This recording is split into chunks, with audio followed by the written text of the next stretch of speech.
Oh, hello everyone. Well, happy New Year's. Happy it's the first recording in 2026. Happy New Year's. Hope Santa Claus or whatever the heck you're into was good to you or whatever, you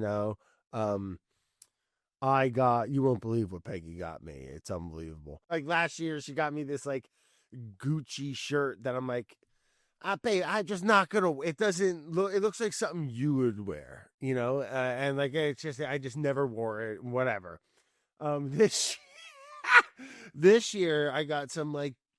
She got me these like gaudy ass big rings, and I'm just like, Peg, what the fuck am I gonna do with these big ass, like big bulky like. They're just. It was a lot, and I'm just like, I just chuckled. I just like. She was like, "What? You have that one like Native American silver and turquoise one." I was like, "Yeah, I know. I don't really wear it too much, and whatever. That's got like a story behind it, but this is just like I don't know, whatever. It's the thought that matters." But anyway, we got a great UPS guy delivering packages around the house these days. And he's great. He gives the dog Bonnie, old Bonnie bone bags. The dog there, my dog, she's lovely. Gives her a little biscuit, little bone. So the dog's all like trained on it. She sees the freaking brown. I guess she'd be doing a UPS. What is their slogan? Like whatever, we'll deliver your shit. But like I should be working with them doing Brad, you can't even talk. Why would they want to hire you to do a commercial? My God. She sees the big brown van coming and she starts getting excited and she runs to the door or she's outside. She'll go and wait by the end of the driveway and he comes out and drops the package off and makes her sit. And then she gives her a little bone. And, it's the cutest thing. I'll be out in the yard or whatever doing something. Bonnie, the dog, will be out laying in the grass with big yard, whatever, big.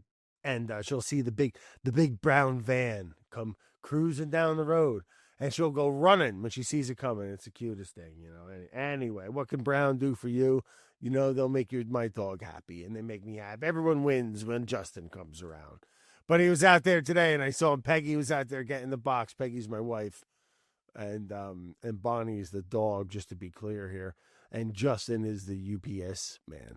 And she's out there getting the box. Bonnie's there being all friendly. And they're just like all giggling and laughing. And I go out there and I thought I was a funny guy, And I'm like, hey, don't be flirting with my dog. And they both just looked at me like I was an asshole. But, I thought it was funny. Like, hey, don't be flirting with my wife, but don't be flirting with my dog, Funny fucking guy, Brad. Gosh, anyway. Thanks for listening, guys, and hanging out. I know I go on these little rants in the beginning. It's a lot of fun. You know what else I've been doing? I've been making a little sausage. I was on a sausage kick. Did a little deer hunting this year, a little duck hunting. And anyway, long story short, I had a bunch of duck meat, and I mixed it with pork, and I made some sausages. And it was absolutely phenomenal. Some great spice, some flavor profiles. Got a nice grind, the good stuff going. I get a good casing. Good hog casing, and it's great, man. I even experimented a little bit. We did a video, making it where I made a little breakfast sausage, and I got these like lamb or sheep casings, a little thinner, little breakfast sausages. Okay, and I had a couple blowouts. When the meat blows out the goddamn casing. And a real pain in the butt. So they were kind of fickle, not like my normal larger ones, my hog casings that I use for just normal sausages. But that's been great, man. I made a bunch of that shit. And, what's better than some good sausages? Oh, our next guest, we got a special one. Real movie star, real bigwig out in the LA scene. Comedy for a long time from stand-up. He was doing the Upright Citizen Brigade. But anyway, he's been around the block for a while. A good friend of mine for many, many years. You might recognize his face now in the really cool shows Fallout Season 1, Season 2. Welcome to the show, Johnny Pemberton.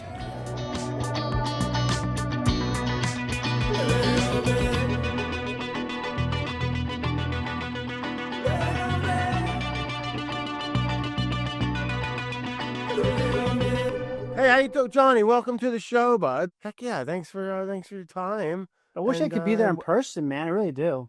Yeah, people say it's a lot better, and it is. It's everything's nice. better in person, right? Yeah. I think so, right? What isn't better in person? I mean, gosh, I don't know, maybe murder. I guess it depends who you ask, huh? Yeah. Well, anyway. Hey, I see you got a little PB Herman behind you there, bud. Yeah, it's Big a fan or poster. just a random? Both.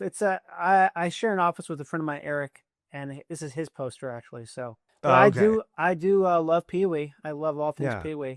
significantly. So, yeah. Well, where are you calling in from, Johnny? I'm in Burbank. I'm in beautiful Midtown Burbank. Yeah, that's what in Los Angeles, right? Yeah, Los Angeles, For technically, yeah. for folks that don't know, Yeah, if you don't know. Because that's where they used to shoot the Tonight Show for years and years and years. That was the intro that Jay Leno would say. He would say, coming live from beautiful downtown Burbank. It has its own little vibe. It's its own little. Yeah, it kind of like, does. It's very Burbank. boring, very like normal, I would say. I like it Commercially. because of that. I've lived in all the hip neighborhoods at this point. Time to be in a place that is just boring as all hell. Well, let's get into that. So, L.A. All right, were you born in Los? No, in man, no, I'm Los from Angeles? Minnesota. I was Yeah. gonna guess. Oh, Yeah. Minnesota. Did you play Right. hockey or no? I played a little bit of hockey when I was like, tiny, when I was like 4 feet tall. Yeah. I think I played what they call mites or termites or something like that, the little tiny Yeah. kids. And I played for like 2 years and I was like, this is not for me. Yeah, it becomes quickly apparent if you were able to play hockey or not. Because it's Yeah. like a thing where, like the most physical sport that exists. And that's so you grew up in Minnesota. You went to high school there, the whole deal? All the deal. Yeah, I left there and I guess I was 18, 19. I haven't lived there since, but What were your parents doing for work? A teacher, working my at dad a mill? was a doctor at the Mayo Clinic. Oh, really? Yeah, pretty much everyone in Rochester worked at the Mayo Clinic in some. If you didn't work there, you were like working just one step away, Oh, is it a huge hospital? Oh, it's huge. It's one of the biggest private hospitals in the world, I think. I don't know. Is it like the Mayo Clinic? I thought there was a bunch of them. No, it's the Mayo Clinic. It started in Rochester. Yeah, actually, that's so funny. One of my good friends, who's a director of this movie that I'll be promoting here. It's he had a horrific like jet ski accident. This is in Florida, but he went to the Mayo Clinic to have his leg fixed. Jesus Christ! He almost lost his leg too. So Mayo saved What him. movie? What movie are you talking about? Mermaid. It's called Mermaid. It's coming out in late March. I think I saw. Would I have not have possibly seen some You probably saw a trailer. Yeah, I posted a trailer about it a while ago. Everything takes so long, and I mean, everything takes like just forever. Because you got to take the movie to the festivals, and then people see it at the festival, and then it's like it gets picks up for distribution, and then you got to the whole thing, man. We'll get align all the dates. All the stars have to align. It looks amazing. It looks interesting. But we'll get into that, man. Hell yeah. Dad was a doctor. What's Yeah. he doing? Like, was he an eye doctor? Or no. No. I bet you'll never guess. You'll never guess. Really? It's a I tough one. You. He's a colon rectal surgeon and a general surgeon. Oh, geez. Yeah. Colon rectal. So, okay. Yep. Yeah. All right. And general, but he stopped being general surgeon after a while. Very cool. Just classic sociopath. Yeah. But Dad was cool, though, or no? Yeah, he's great. He's a great guy. Yeah, he's very smart, super, very successful surgeon. Yeah, fucking surgeon, dude. Yeah. Was Mom working or Mom? Yeah, she was a nurse. So for a part of my life, then she stopped being a nurse because I've got like a bunch of brothers and sisters. So you do? She was ran the house, as they say. What do you got? Like 5? Is there 5? No, just 3. There's a total of 4. I'm the oldest of 4. Which is the oldest. Kind of a lot now, isn't that crazy? Like to think like that's like a lot of kids now. You don't meet many people now who have that many kids. How many you got? You got a couple, right? I have 2 children, 2 boys, and you're done. Yeah. Yes. Answer's okay. Yes. We always I kind of like the idea now of like of a third, but we're too far away. Like our youngest is what the heck is he's 7, so the idea of starting over now is just it's daunting. All right, well, Johnny, so you're in Minnesota. Yeah, man. All right, so you go to high school there. Did any sport find your way? No, I was into music. No sports for me. Music guy. I mean, I weigh like 145 pounds, man. So I'm not like you playing synth and fucking and guitar. I played bass. I played bass in a couple different bands for a long time. Yeah, bass guy. I was super heavy into it for real. That's all I cared about. You still play it? Not really. I mean, I can still. It's still in my hands. You know what I mean? It's still like in the memory. But you could play it, yeah. I could if I needed to. I could have like a crash course. If at gunpoint, I could probably play Chameleon by Herbie Hancock, but it might take me a couple Seconds So to you're remember playing it. in bands in like high school and stuff then? Yeah. But mainly yeah. just one band, same guys. Okay. But Same yeah, I was guys. heavy into that, man, for real. What kind of music? We would do a lot of covers of like Smashing Pumpkins and Nirvana and stuff like that. Shit But like then we that, started yeah. playing some jazz, started playing a lot of like just 50s era bebop stuff like that. I like this. Did you guys like dress up and shit? No, I don't think so. No. God. What do you mean you No. don't think so? I You don't think I know? was dressing up. It wasn't like more like cosplaying or anything like that. That's a sketchy answer. You don't think you ain't that old, Johnny? Well, I mean, I don't mean like you mean like dressing up like we were wearing like suits and stuff. Yeah, fucking matching hats or some shit. No, none of that. No fedoras, man. Okay. This is a All right, no. fedora-free zone. Well, so Johnny, Yeah, all right. man. So school, were you getting good grades? What was your deal? High It school? was okay. It was okay yeah. grades, CB, BC. I think I graduated with a 2.7 GPA, which is not great. That's not that good. I It's don't not think. great. What is Maybe that? That's 2.75. I think that's like a B minus. If that, dude. Is it like Well, a B minus? Because 4.0 is A, 3 is B, right? Yeah, I guess, right? Yeah. So you go to college? Yeah, I went to Florida State, man. Is that the Seminoles? The Seminoles, yeah. Yeah, my cousin went there. He was always fired up about that shit. Yeah, it's pretty fun. It's definitely like the fun is the main thing about the school. Yeah, big party school, right? I think it's for a long time was the party school. They didn't even put it. Geez. They didn't even put it in like the running with other schools because it was such heads and tails above every other school. It wasn't even fair. I didn't go there for that reason, like that. But I learned pretty fast. Pretty big school. I was doing keg stands and I worked at the radio station a lot. I was really in the radio station. Right on. Yeah, I was a DJ there. That was cool as hell. That's fun. Yeah, it was very fun. So what?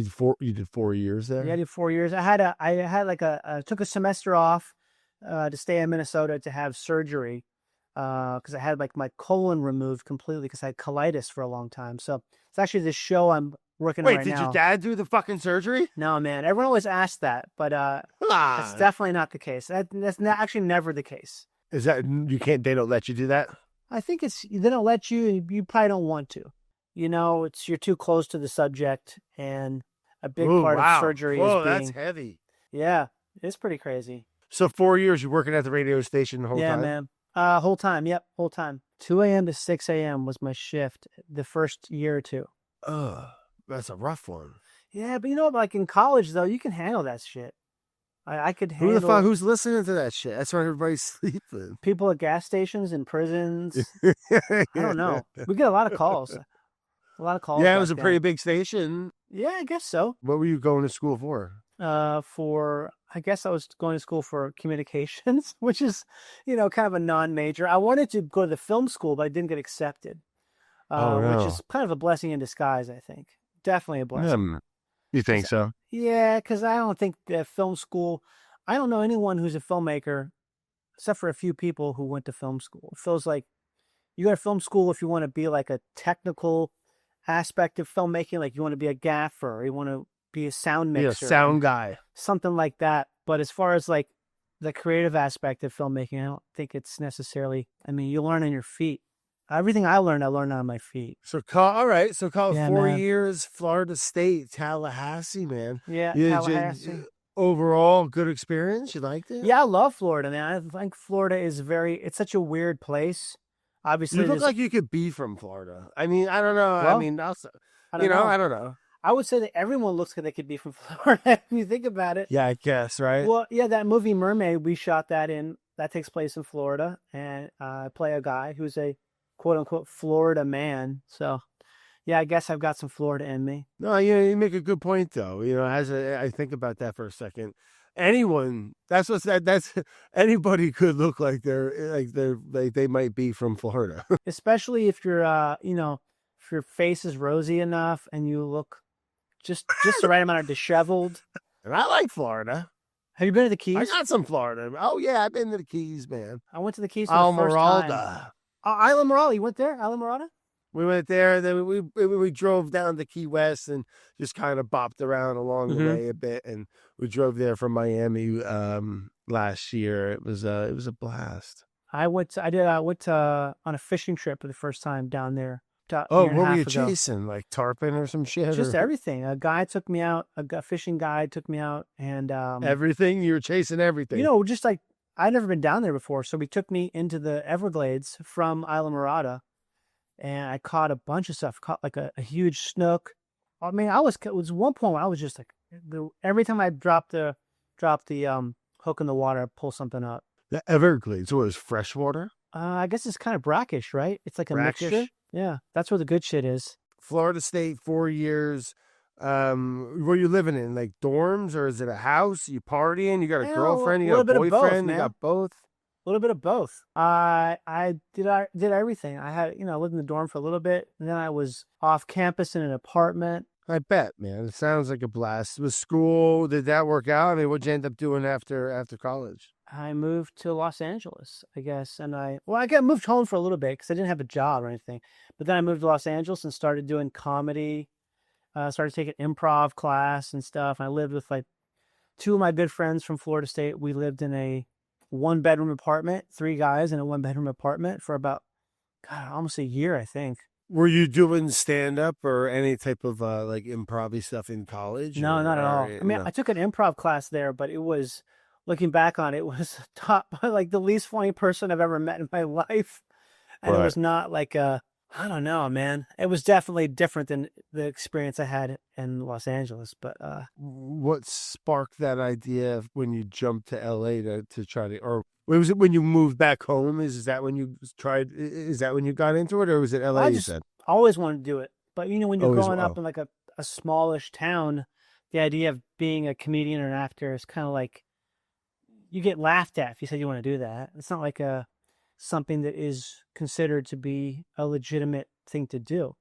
I always wanted to make films and act in films and do comedy and stuff, but I never said it out loud until I moved because I was trying to move to Chicago to take classes at Second City, because that's where all my favorite people came from. But I just couldn't get a job in Chicago, so I couldn't support myself at all. So I ended up moving to Los Angeles, which is surprisingly was easier to get a job because I had some friends who moved there before me. They kind of, broke the ice. At that point, are you doing like stand up? Like no, not at all. I had routine. Okay, I didn't start stand up. I started stand up, I guess, like right about the same time when probably like 2005 maybe. I think I started maybe 2006.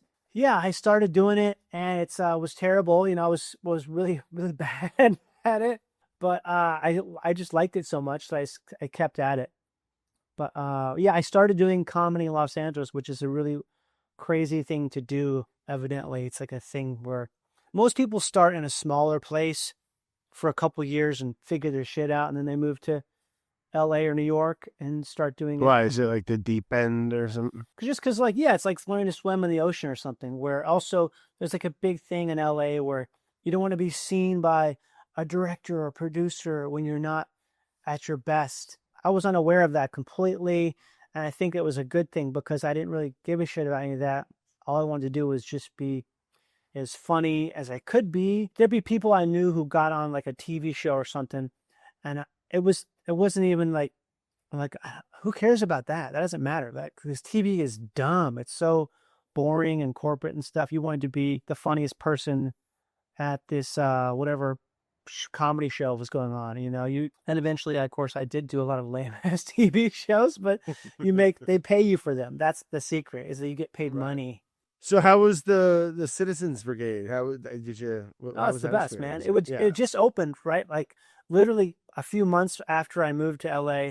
I lived about 2 or 3 blocks from the theater, and yeah, it was like just like wildfire, man. It was like the place we always be hanging out there. Does it become addictive? Totally, because it's just so much fun because you're like hanging out with your friends doing all this stuff. So it's really like, yeah, it's like a community thing where a gang or something. It felt like it for a while. And so what, you're 22? I'm not even sure. I guess I was like 23 or something like that. Yeah, I was probably maybe 25, 24. Yeah. Living in LA, having fun. Having a great time, have just enough money. Like I have more money than I've ever made in my entire life, but it wasn't much money at all because I don't have. Right. It's funny how much you realize, like, my expenses are nothing. I didn't Sure. spend money on anything. I didn't have like any expensive hobbies or anything. I collected Just records, rent. but records, if you have a job, records are pretty cheap. Right. If you have Not too like bad. an actual job. Not the worst thing to get into. Yeah. I was collecting a lot though, man. Like Yeah. hardcore, yeah.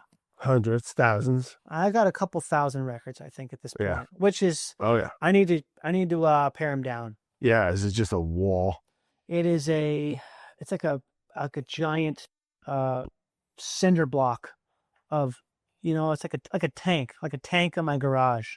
I would DJ at this bar downtown, play records once a week.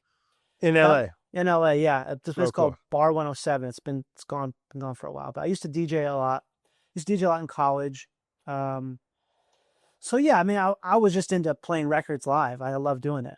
But Cool. also the whole DJ thing kind of had like a dirty word around. I didn't want to even be called a DJ because it's such like so many connotations with that. I would just say I like to play records. I'm not a DJ because just like a very like you know what I mean? It's like this you're like, oh, club DJ, you're playing like breakbeat and stuff. What do you spin, bro? What do you spin?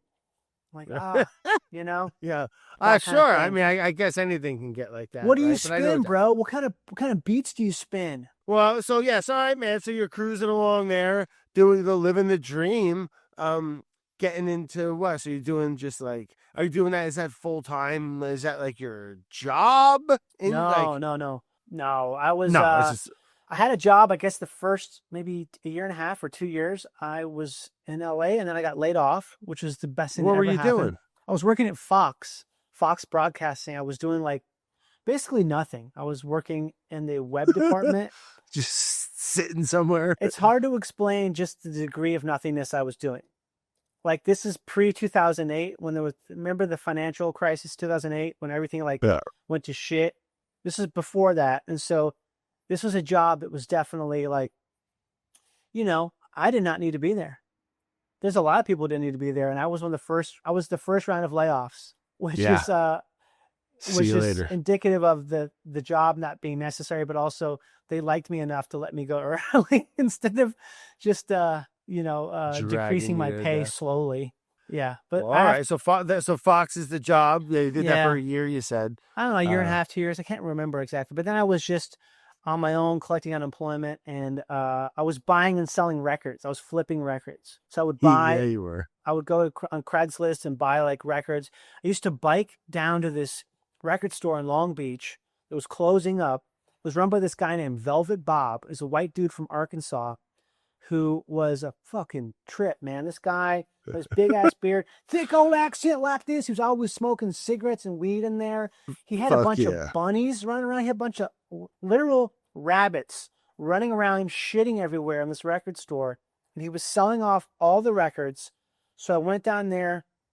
I bought like as much stuff as I possibly could and put it in my backpack and took the blue line back up to where I was living in downtown Los Angeles. I had a car, but we were all about like transit at this point. So it was like this weird like thing where don't use your car, take public transit. To go get records, I'd probably take the car. I know, man. I agree, but hindsight is 2020. Yeah. Yeah, I was buying all these records down there. I probably bought like 200 records and I would sell them at this flea market on the weekends. And I wasn't making much money, but I was making a little bit. But you love doing it. Yeah, I loved doing it. It was fun as hell. I would sell them on eBay too. Are you like going out and doing like open mics? Oh yeah, every night. Point? Yeah. I'm doing wherever I can. Just constantly doing comedy as much as I can. Yeah. Back then it was very much the heyday for that. I guess just tell me what was the next step there? I think I did this show for MTV called Mega Drive that nobody really saw. That was the first thing I ever made any money off of. That was a long time ago. Mega Drive? Mega Drive. I think this was 2010 maybe. I did this show for MTV and we did 12 episodes of it. Traveled all around the country for almost 6 months or so. It was pretty intense. It was like a show that was a combination of Top Gear and Jackass. And what were you doing? I was the host. I would drive like a jet-powered semi-truck or like a fighter jet or like a stunt plane or anything at all, and I'd be paired up with some guy who's like, he knows how to operate it, and I'm like a little fucking Funny thorn in guy. his side about Right. just being kind of mischievous. But that must have been a pretty cool gig, right? Like It was a really cool gig, and it taught me a lot. And I'll never complain ever again about anything because it was so difficult to shoot that like being on once I started shooting normal stuff like a TV show, we were on like a set. I was so incredibly bored because that show was just the most always moving. difficult. We had the worst weather everywhere we went.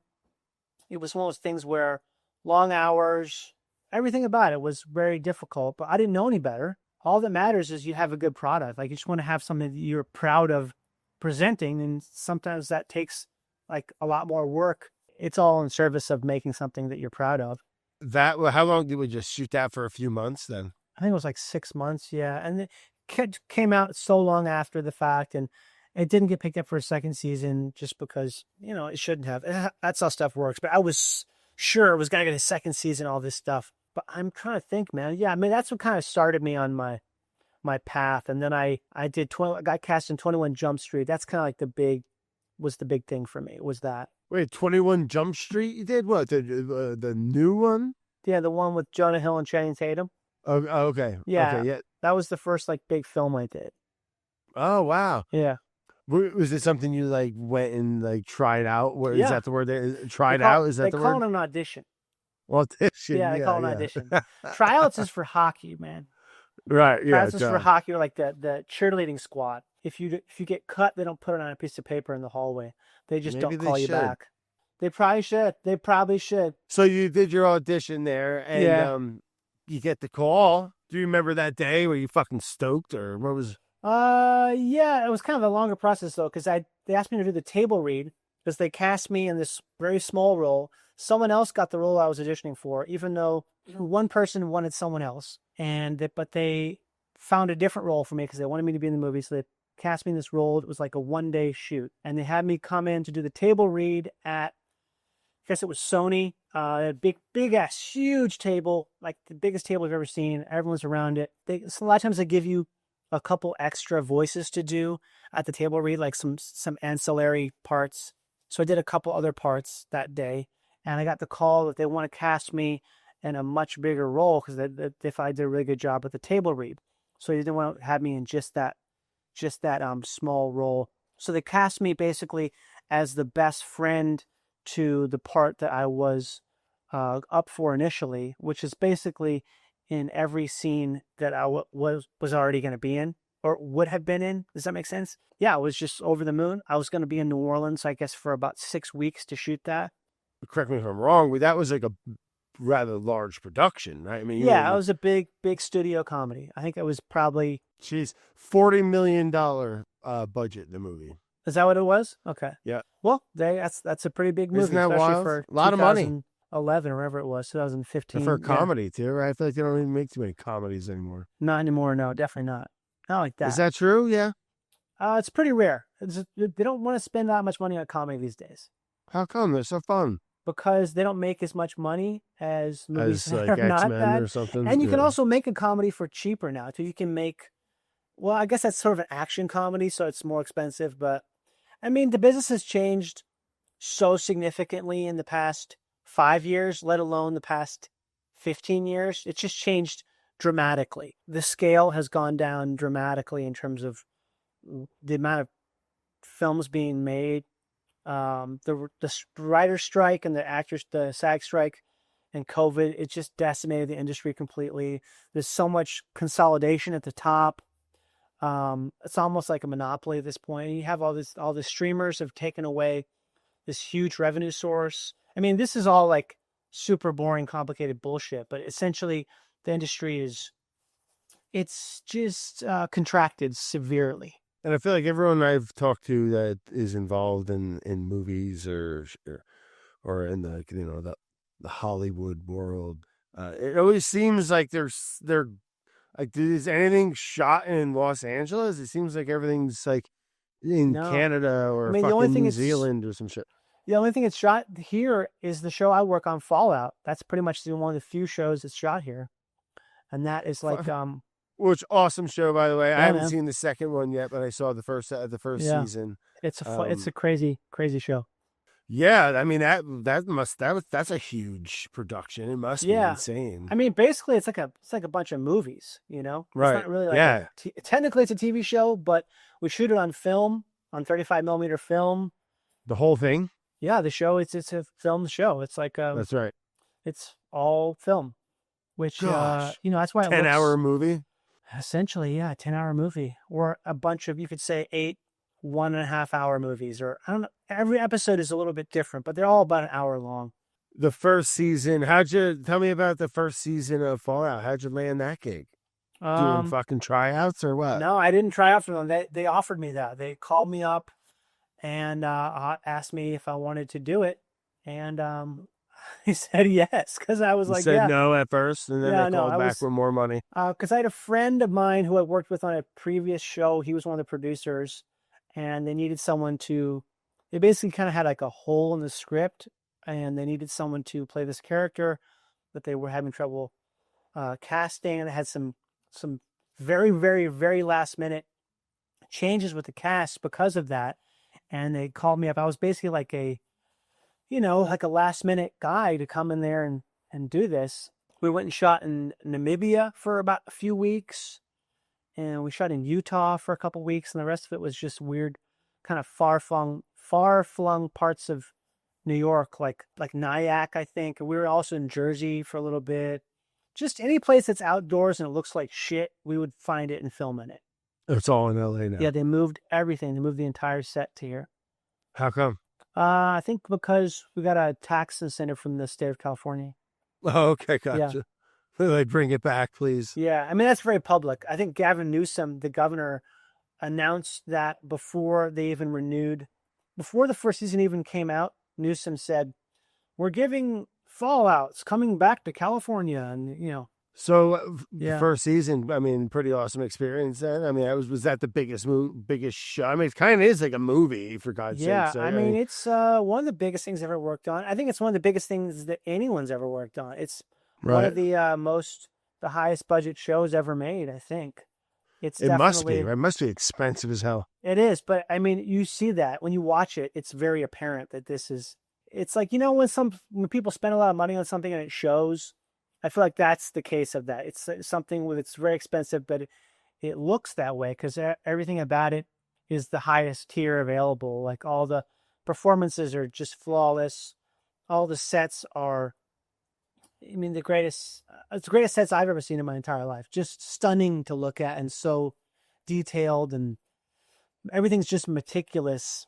And all the crew are just the greatest, most talented people you could possibly get. So I've always kind of been, I don't know if infatuated is the right word, but like interested or intrigued with, like, there must be a whole like culture of people that like build the sets, like Johnny, who's like he does the best like outdoor scenes or whatever, he's a carpenter he's been doing it for 45 years or some shit, like. Yeah, am I making that up, or it's gotta be? No, for real.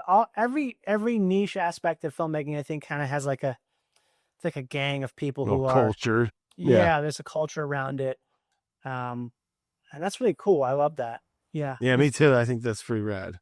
It's really interesting how it's almost like they're like autonomous little groups where they don't really give a shit about what this person does, because it's like, who's the best person in this? Who's the best in this zone? Who's the best background painter? Right.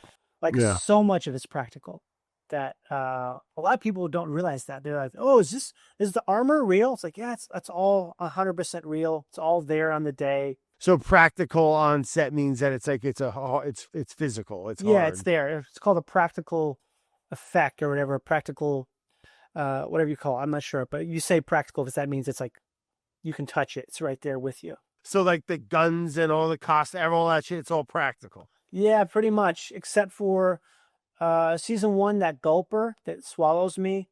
That was actually a mixture. It was a mixture of of practical and CGI.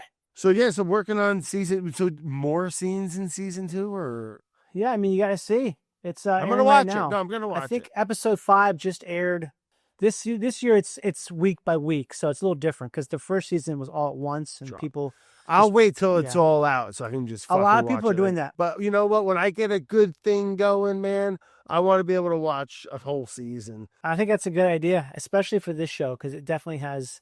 You can just want to keep. close the blinds and yeah. Do you smoke marijuana?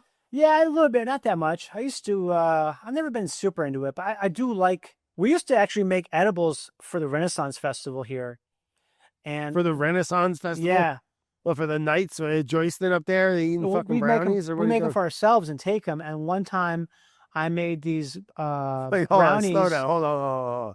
What are you doing with this Renaissance Festival? You dressing up and shit? A little bit, but you go to have fun, you know. This is for fun. You're a wrestling. You're a Renaissance Festival. I love guy. it. I've gone every year for the past like 20 years. I love Renaissance Yes. Festival. The whole deal. It's also way more fun if you dress up, because that Okay. way, all like the street people, all the people who are like sort of in character, they don't fuck with you.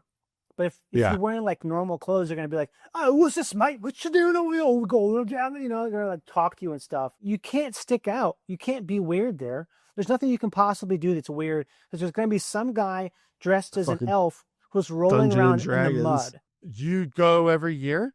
I try to. It's in the spring here. It's from March to April. I'm definitely going to try to go this year. I think I couldn't go last year because I was working on something. But yeah, I like What to do have you a whole. dress up? What, you got an outfit and shit? I Or? kind of dress up as like this, sort of like a funky woodsman. I have a bunch of like plants hanging off me and stuff.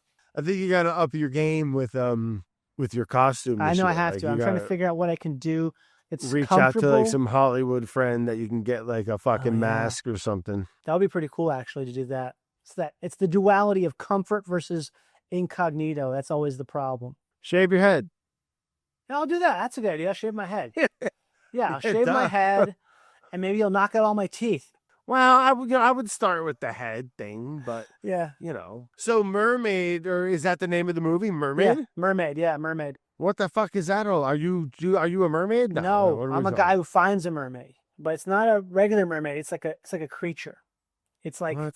a fish. It's like creepy, right? like a creature that's not No, it's like scary and shit. scary. So it's like sort of a thriller, horror comedy kind of movie, and it's like Splash meets, I don't know, Shape of Water kind of thing. I don't It's know with- if I like it. You're gonna love it, man. It's a great movie. It's an amazing movie. You'll love it. It really is just It's fun? outstanding. Yeah, the writer is just so talented. He's like one of my best friends now, Tyler Cornack. It's gonna come out probably late March, probably March 20th. It's gonna have a theatrical release, probably limited run initially. Yeah, it premiered at South by Southwest last year. It got a lot of praise there. So we're excited to have it finally come out and get everyone be able to see it, because it's such it was such a labor of love. We spent almost a month shooting that in Florida. A lot of great actors in there. We got Robert Patrick in there. Kevin Nealon's in there as well. Goddamn evil mermaids. I guess you never really hear about them being bad. They're bad, I'm assuming. I mean, they don't like humans. It kind of is a more realistic take on what the mermaid was classically, right? Like a siren. Yeah, a siren. They're dangerous. Maybe it's real. Maybe there's fucking people living in the water. I mean, it's the deepest, most expansive part of the planet, right? There's more space down there than there is up here. Yeah, on the surface, you mean? Yeah, like the ocean is what, 2/3 of the planet or something like that? Yeah, and then there's a lot of like creepy like underwater and there's these like massive oceans inside there. Yeah, the double ocean. Yeah, that's where the mermaids. It's called the extra double ocean. Yeah, I love an extra double ocean. It's badass. It's the best. What else you got going on, bud? You're doing stand-ups and stuff? Yeah, or doing... I'm putting together this one-man show I've been developing for forever now. I'm finally taping it. I'm taping it in February 20th here in LA. It's called Minnesota Reggae Colostomy Bag. Whoa. It's a show about all those things. I've been writing it and performing it for a couple of years now, and I'm finally going to tape it. So I'm doing that. I'm taping it on. Tickets are available. You can go to my website, which is johnnypemberton.dog. That's actually the name of it. You can get tickets. .dog? If you live in LA, you can come see the special taping. Otherwise, you can watch it online or wherever eventually. Well, right on there. I'll be sure to check that out. Looking forward to it. I'll send it And to you. again, really looking forward to checking out season 2 of man. Fallout, which is playing now. And Oh, yeah. that's awesome, man. Congratulations on that too. I know Thank you. It's fun. That's awesome. That was a pretty awesome sets to work on. Or Oh yeah, just the greatest. Everyone on that show is just top of the game. well, Johnny, thank you again, man, for your Good, time. thank you. It's And good to see you again. before I forget, man, there's always a bunch of questions I fucking forget to ask. Okay. Hey, are you a coffee guy? Yeah, I love coffee. How do you take your coffee? I like espresso. I like Americanos a lot. Milk or half and half if you had Oh, to pick? no, I could just maybe a little bit of brown sugar. Or maybe Okay, maple if you syrup, had it- actually. Maple syrup. Okay. Let me rephrase the question, Okay. Johnny. If you had to pick milk or half and half, what would you? Half and half. Last meal, all right. The gig's up. Okay. Last meal. Can it be like a combo thing, or can it be it has to be one thing? It could be like a full meal. So like, yeah. I mean, just take your shot. God, I would probably be like smoked dry rub wings with a buffalo mozzarella margarita pizza, not like separate, not together, but separate. No, I get it. God, it would definitely be that combo. Oh, They and both then sound great. I and love some- a dry rub. a side of the best chicken tikka masala that ever existed, and then also Ooh. like a huge like stein of kolsch, and then Ooh, nice ice cold Kolsch. yeah, and a big like double triple size glass of like some Sangiovese or something like that. Oh yeah, I also like some etouffee, some really good crawfish etouffee. Oh, love Like, that. My really dad good- used. Oh God, that'd be so My- good. That was one of my dad's dishes growing up. My mom's crawfish dish. My etouffee. Really My mom's dish was crawfish etouffee. She'd make it for my birthday. so good. I think it's one of the best dishes that exists. It's like Huh. perfect, like the most perfect. Like it exists in a couple different areas. It's so new world kind of that you feel like that was the peak of new world cooking is crawfish etouffee. Johnny, thanks for coming in, man. Again, please come out this summer, or I'll I see you will. out in L.A. Hopefully, I'll be coming out there soon. Yes. We'll get together. We'll do Do something. come out. Do come Um, out. We will have a good time. Make some etouffee. Yeah, Yeah. man. Yeah. Right on. All right. Well, hey, thanks, man. We'll chat soon, Johnny. Yes. Bye, Brad. This episode was produced by Brad Leone and Carolyn Gagnon in partnership with Studio 71. It was edited by Kate Brunotts with music by Harrison